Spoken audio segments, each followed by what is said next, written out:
Hello, my dear students. Your exams are just around the corner, I know. So I'm here with a super-duper quick revision of one of your most important chapters, Natural Vegetation and Wildlife of India. Let's make sure you absolutely nail this topic. So come on, let's jump right in. It's a really good question, isn't it? I'm sure when you travel with your family on holidays, you must have noticed this. In Kerala, you see these tall, beautiful coconut trees. But then you go to Rajasthan, and it's all dry, thorny bushes. Why? Well, it's all because of the incredible diversity our country, India, has. And that's exactly what we're going to explore.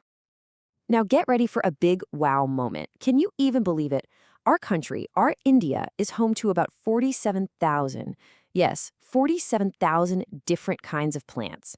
I mean, that's just a massive number, and it puts us at 10th place in the whole world for plant diversity. And the story doesn't end with plants. We also have around 90,000 species of animals. From the tiniest little insect to the magnificent elephant, our country is just buzzing with so much life. It's incredible. Okay, now let's quickly clear up two very, very important words that you have to know for your exam: flora and fauna. So, flora, just think of the word flower. It means all the plant life in a particular place. Simple. And fauna, well, that's everything else, all the animal life. Easy to remember, right? Flora for plants, fauna for animals. Please, please don't mix these two up. So, what on earth is virgin vegetation? Well, this is any plant life, any jungle that has grown completely by itself with absolutely no help or interference from us humans.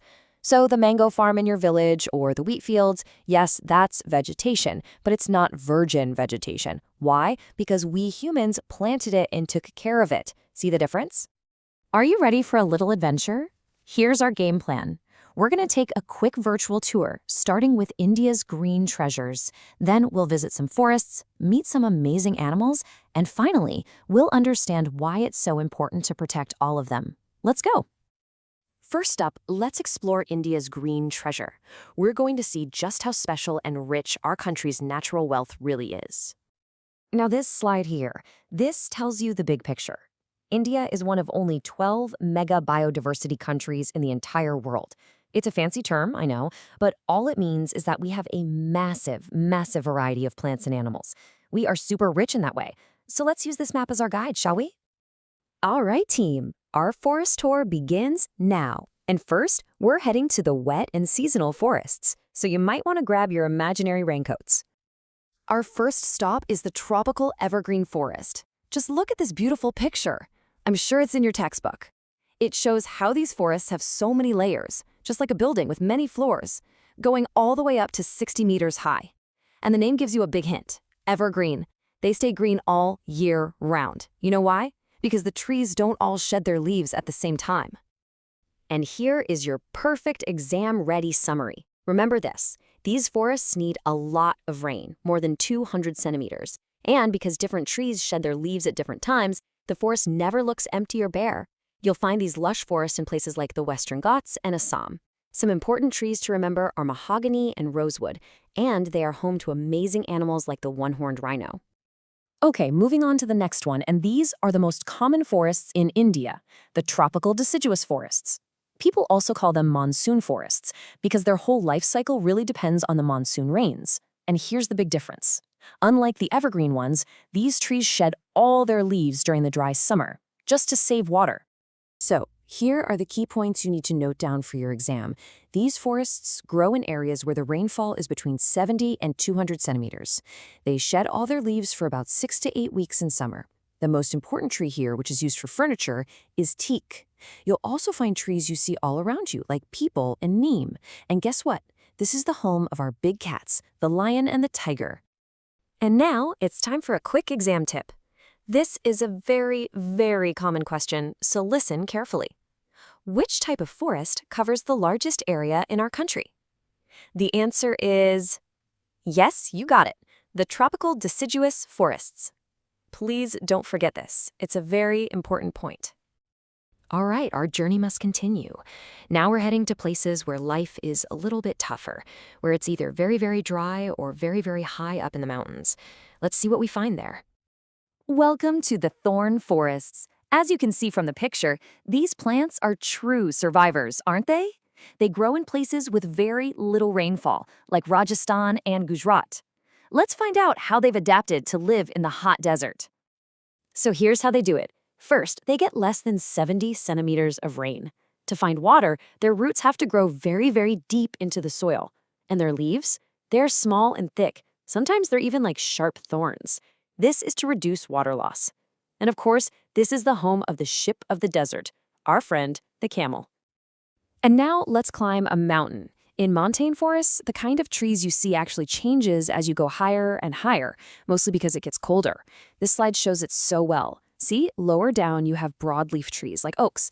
You go a little higher and you start seeing cone-shaped trees like pine and deodar, just like Christmas trees. Go even higher and you get just grasslands, and right near the snow line, only tiny mosses and lichens can survive. So what's the lesson? In montane forests, the altitude, the height, decides the vegetation. Our final stop on the forest tour is a really special one, the mangrove forests. I like to call them the tidal warriors. They grow along the coast where river water meets the salty seawater. And just look at their roots. They are specially made to breathe even when they're underwater in salty tides. The most famous example, of course, is the Sundarbans in the Ganga-Brahmaputra Delta, which gets its name from the Sundari tree found there. So, we've seen all the different houses. Now let's meet the amazing animals who live there. Our tour now moves to the incredible, amazing wildlife of India. And here is a fact that should make every single one of us feel so proud. India is the only country in the entire world where you can find both tigers and lions living in the wild. Our Royal Bengal tiger is famous everywhere, and the last home for the majestic Asiatic lion is the Gir Forest in Gujarat. Just how amazing is that? All these amazing plants and animals. This is our national treasure, our heritage, but sadly, it's in danger. So in our final part, let's quickly understand why, and more importantly, what we are doing to protect it. Sadly, the biggest threats all come from human activities. Greedy hunting for things like skin and tusks, pollution coming out of our factories, and of course, the reckless cutting of our forests to build farms and cities. All these things have disturbed the delicate balance of nature, what we call our ecosystem. But don't you worry, we are fighting back. Our government has started a huge rescue mission. We have set up 18 biosphere reserves to protect entire natural areas. Special programs like Project Tiger and Project Rhino are helping to save our most famous animals. And on top of that, we have hundreds of national parks and wildlife sanctuaries, all protected by strong laws like the Wildlife Protection Act of 1972. So, as we come to the end of this quick revision, I want to leave you with one thought. You see, protecting our flora and fauna, it's not just the government's job. It's our job too. Your job, my job. So think about it.